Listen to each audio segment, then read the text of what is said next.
Hello everyone. Hello everyone. Oh my god.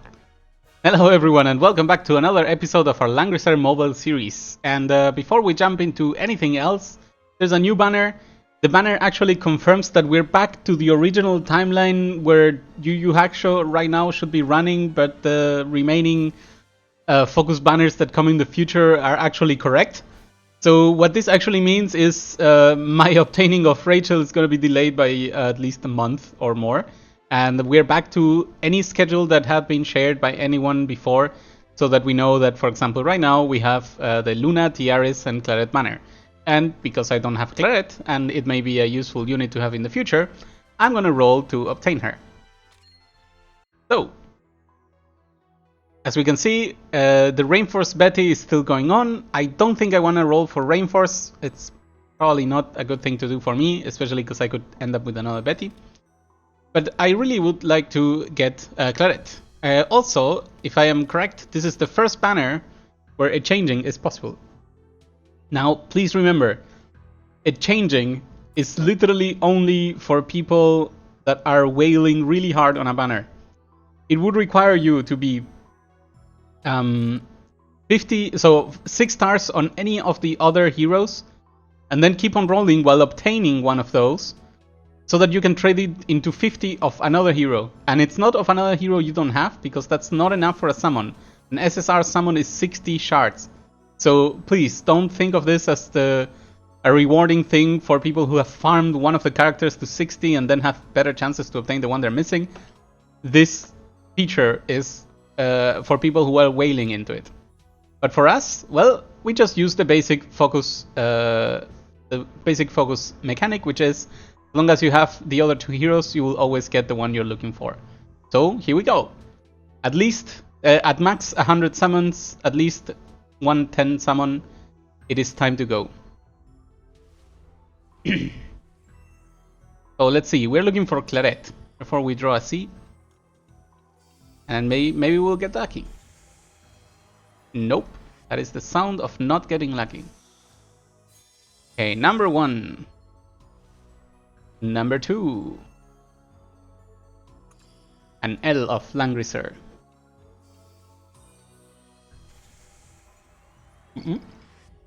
That is not it.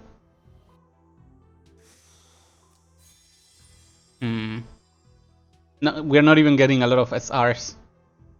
So we go for number 3.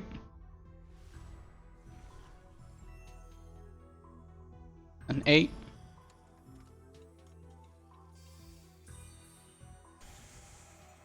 Nope. Our name is maxed already, so it's not useful. Number 4. An R.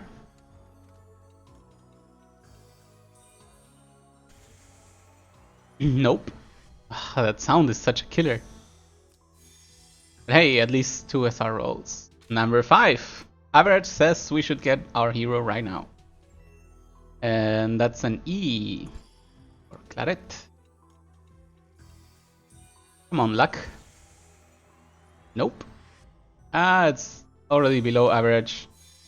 Considering the below average that we had on the last banner, this is our luck. What can I say?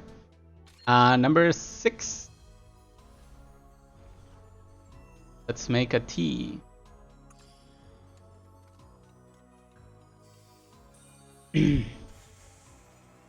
Nope. Oh god. What is this luck? Not good. Oof, number 7. I will consider stopping now. The final T of the name of Clarett. For people who are wondering, the pity... Yeah. Wait. The pity mechanic that happens at the 100 is actually carried over through different banners. So I could choose to stop now, and then in whatever banner I summon next, I will be guaranteed to obtain one in the first 30. So that is one of our options. But I think I'm gonna do one more. Come on, 80 has to be a number, right? Has to be more than enough. Otherwise, we're suffering. Let's do an S. from SSR. And there we go. See? It was the S. Should have started with that. Okay. Maybe we get lucky and we get our first double SSR ever. I guess that's possible. Alright, that's Claret, as expected.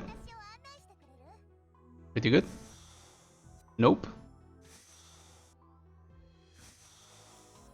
1 SR, because why not? Nope. Niet. 9. Nope. And I think that's it. Yep. Fair enough. 80 summons and we got our SSR. I'll take it. I will take it. So, before we jump into Apex Arena, why not waste a little bit of time and explore our new hero? Not even time wasted, it's time enjoyed. So, why is Claret a crazy princess person? There are multiple reasons. The first one is she's a really good flyer, and the second one is she has a crazy talent. It's both her talent and one of her skills that make her absolutely insane. So, to start with, she's actually on a griffin. Let's call this a griffin. She is princess, she is meteor, and she is yellow. The fact that she's yellow is actually pretty cool for her because Landius is one of the most popular picks. So there you go. Easy faction buff. What does her talent say? When attacking, damage is increased by 5% and damage taken decreases by 5%. So attacking is what she does. Cool, got it. After taking action, adds any remaining mobility to yourself up to a maximum of 2 blocks. This actually goes up to 5 blocks at 6 stars. And this is why she is basically crazy. If you pass on your first turn without moving at all, you basically still hold your whole range, which becomes a full threat zone, and then this probably zones out Zerida or anyone else you want to zone out with it. The attacking bonuses are very similar to many others, but this is basically an extra boost to why she can punch really strong in single target. She starts with Wind Whisper, but everybody knows Wind Whisper is pretty bad and you should not use this ability. Let's see what she is actually capable of obtaining. So, she has 2.5 paths, just like any hero that is not a crossover hero. She has actually a swordsman class, which is very decent from what I've heard, because princesses kinda lack good swordsmen. But I guess if you have Sakura, you could also go with that. Sakura is princess, right? Yeah, I'm making my mistake. Sakura. Are you princess? Oh, Sakura is not princess. Julia is princess. Julia. Anyway, Julia is somewhere. There we go. Julia is princess and she has a sword class. Boom. So there is that. But Claret is another possibility, and Claret came out before Julia, so there is also that. So, path number 1. Actually, she gets one more thing here. First aid, terrible skill. Please never use this. I think this skill needs like an act again in order to be useful, because right now that's just pretty bad. Okay, Roar. Very standard for swordsman, but it's an amazing thing to have on a flyer. So Roar, very powerful skill. Dispels 2 things, also gives attack down and deals extra damage. Very good. Adversity. When HP is below blah, defense increases. This is garbage. Skill command. Increases skill by 20%. Not convinced this is worthy of a 2-slot thing. Let's go for the tiny one. Blast. Okay, this is pretty good. If you want to reduce even further the damage that you're taking when entering battle, Blast is your skill. But I think she must have probably 1 skill points that are way better. Ride the wind. Exactly what I was talking about. Physical damage increased by 5% up to 25%. This is insane. If you move 5 or more spaces, which you can do as Claret, you'll end up hitting for a maximum of 25% extra. So this is very important to have in mind for her second turn of attacking, if you want to increase the damage even a little bit. On bosses, however, you could use Crash. Crash is an amazing skill as well that Elwyn rocks in boss fights. And why not, if you're using a full princess team, Crash is a very good choice. This says attack 12% increase when your HP percentage is higher than the enemy, which is usually very doable. Sorry. Lightning Flash. This is the skill, right? So Claret, at the very least we can say Claret is very one-dimensional. What she does is she goes forward a lot of tiles and she punches someone really, really hard. So how does she do it? Attacks a single enemy, dealing 1.6 damage. If this skill kills an enemy, the cooldown is reset. Otherwise, you can act again, but you are demoralized, damage dealt 50% less. So this is a crazy thing. If your first attack on Claret doesn't kill the target, you get to act again. This is the reason why a lot of people use this in PvP, because you can dive into the tank, for example, not get a kill, but option 1, you attack again and you finish off the tank. Option 2, you use the remaining 5 movements from the next turn that you're having, or whomever many you have, to actually hit a target that was weakened and outside of the tank range. So this is why this skill is incredibly versatile, and it's gonna do crazy things. What do you want to use with Claret when you're using skills like this, which is basically her only build? You want to be using any type of axe or spear that actually does something on attack. Ragnarok is an example, but also some of the possibilities include the Cursed Lance that is here. Exactly. So you could, for example, use a Cursed Lance and decrease the... nullify the chance of being healed and maybe silence if the enemy is not immune to silence. So proc-based things are incredibly good on Claret. What is another example? Do I even have something? No, this is not good. Well, okay, Ragnarok would be an example. Here it is. And I guess if you really have nothing else, Holy Knight is also an amazing example. The fact that you will end up putting that minus attack one way or another, a very sure way not to die while attacking. Okay, other equipment. This is actually very, very straightforward. If you have King's Crown, then you use King's Crown. If not, you may use any other of the attack down here, which are called here, Jormungandr's Eye.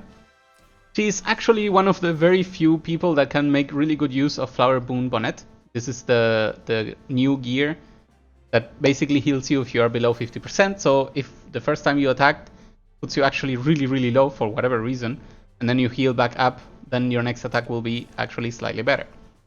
For the chest, it's Last Rites. There's no question. If anyone can use Last Rites is their best gear. I have been blessed. I have zero right to complain about this particular topic, even though I'm lacking in accessories. The fact that I have 6 Last Rites to throw around is just a little bit insane. And finally, accessory, any of the single target attacking accessories. It could be Judge's Talisman. I think personally Slayer's Emblem would be a little bit better. And after that, it's whatever you want. So, regarding soldiers though, I think her most used soldier are Holy Pegasi.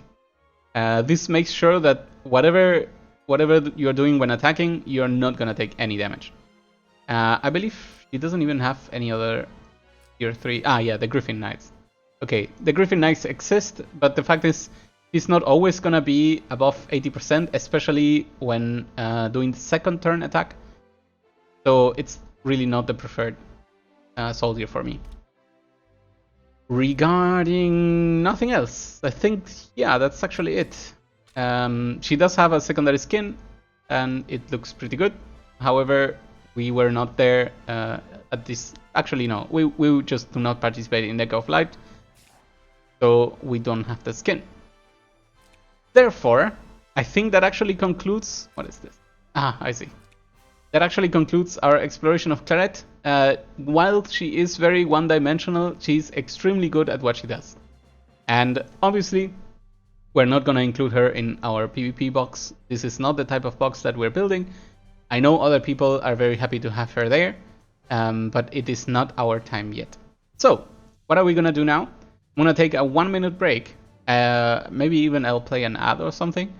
And then we will go into Apex Arena. I hope you have enjoyed this very short introduction or short start of the stream. while we are still preparing for Apex, and I will be right back. See you soon.